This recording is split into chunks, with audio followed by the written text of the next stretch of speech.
बच्चों, हम कर रहे हैं वार्षिक परीक्षा कक्षा 9वीं के लिए तैयारी और इसी क्रम में हम प्रार्थना पत्र तैयार कर रहे हैं, क्योंकि प्रार्थना पत्र एग्जाम में आता ही है और 5 नंबर का आता है। आपको पता ही है, अर्धवार्षिक परीक्षा में भी प्रार्थना पत्र लिखने के लिए आया था और यदि आप अच्छे से प्रार्थना पत्र लिखोगे तो आपको पूरे में से पूरे अंक प्राप्त होंगे। इसलिए हमें प्रार्थना पत्र लिखना आना ही चाहिए और प्रार्थना पत्र केवल कक्षा 9वीं में ही नहीं बल्कि 12वीं तक लिखने के लिए आता है और उसके बाद भी आगे की कक्षाओं में भी प्रार्थना पत्र लिखना आना चाहिए। दैनिक जीवन में भी हमें प्रार्थना पत्र लिखना आना ही चाहिए।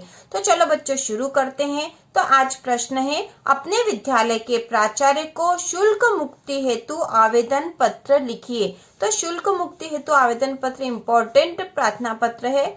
आपके एग्जाम के मान से हम केवल महत्वपूर्ण प्रार्थना पत्र ही तैयार कर रहे हैं बच्चों। तो यहाँ पे है, अपने विद्यालय के प्राचार्य को शुल्क मुक्ति हेतु आवेदन पत्र लिखिए। या फिर यह प्रश्न इस तरह से भी आ सकता है कि अपनी निर्धनता का उल्लेख करते हुए, ठीक है, निर्धनता का उल्लेख करते हुए अपनी संस्था के प्राचार्य को शुल्क मुक्ति हेतु प्रार्थना पत्र लिखिए। तो दोनों ही तरह से प्रश्न आए। यदि शुल्क मुक्ति हेतु लिखा है तो हमें ऐसे ही लिखना है। तो प्रार्थना पत्र कैसे लिखते हैं हमने पहले वाले वीडियो में भी देख लिया था, फिर से देख लेते हैं। तो प्रार्थना पत्र लिखने के लिए सबसे पहले हम लिखते हैं प्रति, ठीक है। प्रति मतलब हम किसके नाम से यह प्रार्थना पत्र लिख रहे हैं और प्रार्थना पत्र किसके नाम से लिखना है यह हमें प्रश्न से ही पता चल जाता है। यहाँ स्पष्ट लिखा है कि अपने विद्यालय के प्राचार्य को शुल्क मुक्ति हेतु आवेदन पत्र लिखिए। तो हमें विद्यालय के प्राचार्य के नाम से लिखना है। तो यहाँ पर हम प्रति करके लिखेंगे श्रीमान प्राचार्य महोदय, क्योंकि हमें प्राचार्य के नाम से ही आवेदन पत्र लिखना है, इसलिए हमने लिखा है श्रीमान प्राचार्य महोदय। उसके बाद संस्था का नाम, यानी आपको अपने विद्यालय का नाम यहाँ लिखना है, जो भी आपके स्कूल का नाम है। जैसे यहाँ पे मैं लिख देती हूँ आदर्श विद्यालय भोपाल, या फिर आपके स्कूल का जो भी नाम है, ठीक है, वो आपको यहाँ लिखना है। फिर विषय आएगा, तो विषय जो है प्रति के नीचे ही विषय आ जाता है। विषय हम प्रश्न में से देखकर ही लिखते हैं। तो यह प्रश्न जो दे रखा है किस कारण से हमें प्रार्थना पत्र लिखना है वही विषय होता है। तो यह स्पष्ट दे रखा शुल्क मुक्ति हेतु आवेदन पत्र लिखिए ना, शुल्क मुक्ति चाहिए हमें।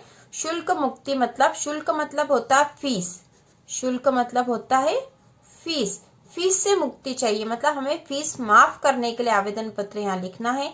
तो जो विषय दे रखा वो ही हम यहाँ विषय में लिख देते हैं, शुल्क मुक्ति हेतु आवेदन पत्र। ये बहुत आसान है, विषय आप प्रश्न में से ही देखकर लिख सकते हो, शुल्क मुक्ति हेतु आवेदन पत्र। और आपको किसके नाम से लिखना है यह भी आपके प्रश्न में ही रहता है, आप प्रश्न में से ही देख के लिख सकते हो कि आपको किसके नाम से लिखना है। प्राचार्य के नाम से लिखना है, इसलिए अपनी संस्था का नाम आएगा। फिर विषय हमने प्रश्न में से देखकर लिख दिया है, शुल्क मुक्ति हेतु आवेदन पत्र। विषय के नीचे ही लिखते हैं महोदय। महोदय के बाद आता है उपरोक्त विषय में नम्र निवेदन है कि मैं आपकी संस्था के कक्षा 9वीं का छात्र हूँ या की छात्रा हूँ। मेरे पिताजी बहुत गरीब है, जिसके कारण वे मेरी स्कूल का शुल्क या फीस नहीं भर सकते हैं। क्योंकि प्रार्थना पत्र ऐसा भी आ सकता है कि निर्धनता का उल्लेख करते हुए लिखिए, क्योंकि यहाँ पे शुल्क माफ करने के लिए हमें आवेदन लिखना है। तो शुल्क माफ करने के लिए आवेदन हम उसी समय देंगे जब हम फीस भरने में असमर्थ हैं ना, जब हम फीस नहीं भर सकते हैं तो ही हमें इस प्रकार का आवेदन देना पड़ेगा। इसलिए हमें लिखना पड़ेगा कि मेरे पिताजी बहुत गरीब है, जिसके कारण वे मेरी स्कूल का शुल्क नहीं भर सकते हैं। अतः, फिर अतः करके जब लिखा जाता बच्चों तो नीचे की लाइन से लिखना चाहिए ताकि स्पष्ट दिखाई दे। अतः कृपया मुझे शुल्क मुक्ति प्रदान करने की कृपा करें, ठीक है। शुल्क मुक्ति लिख दिया हमने, इसलिए प्रदान करने की कृपा करें। या फिर हम यहाँ पर ये भी लिख सकते थे, अतः कृपया मेरी फीस या शुल्क माफ करने की कृपा करें। तो दोनों तरीके से लिखा जा सकता है। ये आसान है कि कृपया मुझे शुल्क मुक्ति प्रदान करने की कृपा करें। फिर इतना लिखने के बाद यहाँ पूर्ण विराम लगा के नीचे हम धन्यवाद लिखेंगे और यहाँ दिनांक लिखेंगे, ठीक है। धन्यवाद लिखकर दिनांक लिखेंगे और उसके नीचे लिखेंगे आपकी आज्ञाकारी छात्र या छात्रा, ठीक है।